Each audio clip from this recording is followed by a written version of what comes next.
Halo teman-teman, perkenalkan, nama saya Restiani Marselia. Saya berasal dari Universitas Widya Gama Mahakam Samarinda.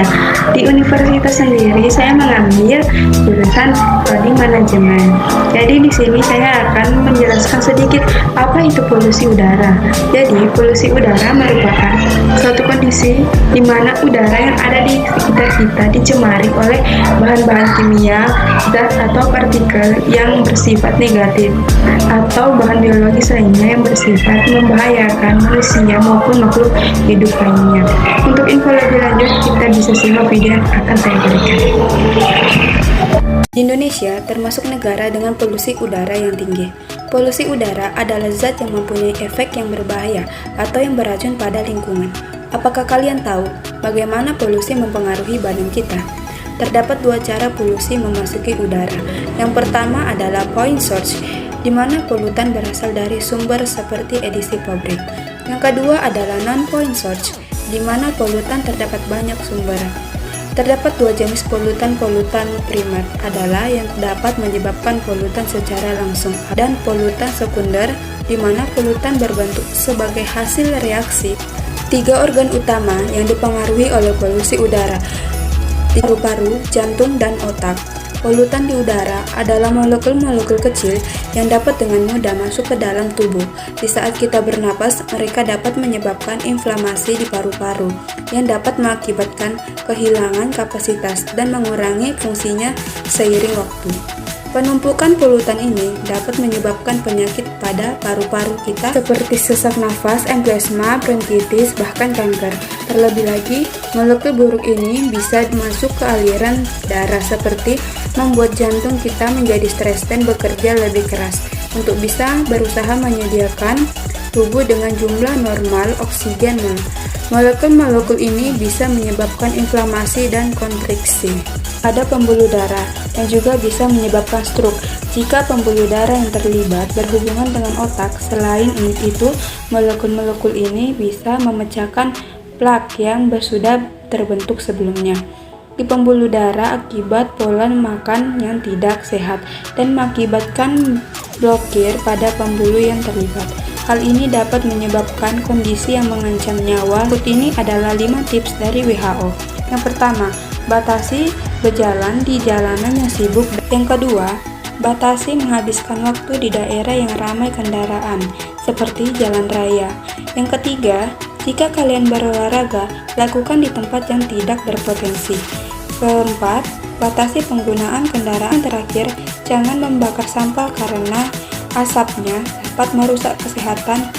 Tetapi, belakangan ini di daerah, tepatnya di Jakarta, selalu menjadi sorotan di segala penjuru Indonesia. Bagaimana tidak? Menurut sebuah situs pengukur polusi udara, Jakarta sempat menempati posisi teratas sebagai kota paling berpolusi di dunia. Seiring dengan berkembangnya peradaban manusia, polusi udara yang dihasilkan pun semakin bertambah dan menimbulkan efek manusia, terutama masalah kesehatan. Kalau terus begini, bukan gak mungkin nantinya bumi kita rusak dan tidak layak dihuni oleh manusia. Setiap harinya, miliaran manusia menghirup gas polutan berbahaya yang dihasilkan oleh aktivitas alam dan manusia itu sendiri.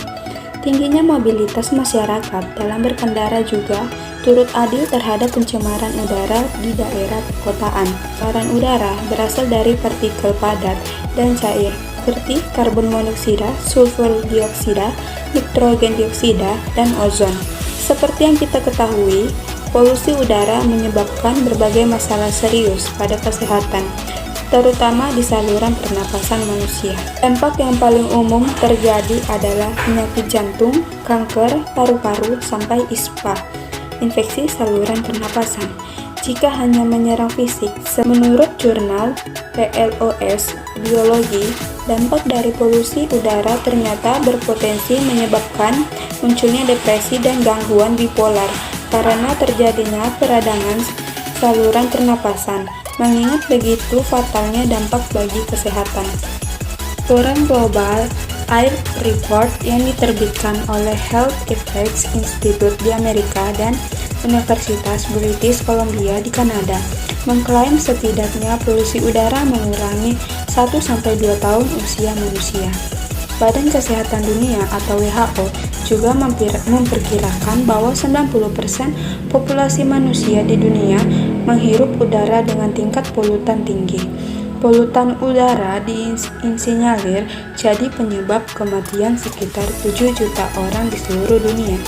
Setiap tahunnya, berdasarkan nilai air indeks quality, kota Jakarta sempat menyentuh angka 246, di mana kualitas udara sudah dianggap sangat tidak sehat.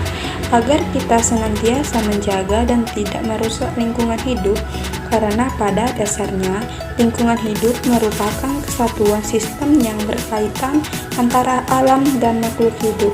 Sejatinya manusia diciptakan sebagai penjaga di bumi. Ada banyak cara mudah untuk mengurangi polusi udara dengan mempraktikkan di lingkungan sekitar. Kita bisa berperan penting untuk alam sekitar.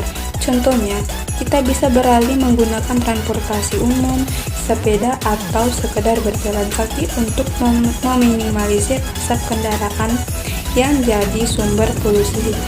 Selain berkontribusi mengurangi pencemaran udara, aktivitas tersebut jauh lebih menyehatkan bagi tubuh. Sekian dari saya, jika ada salah kata mohon dimaafkan. Terima kasih.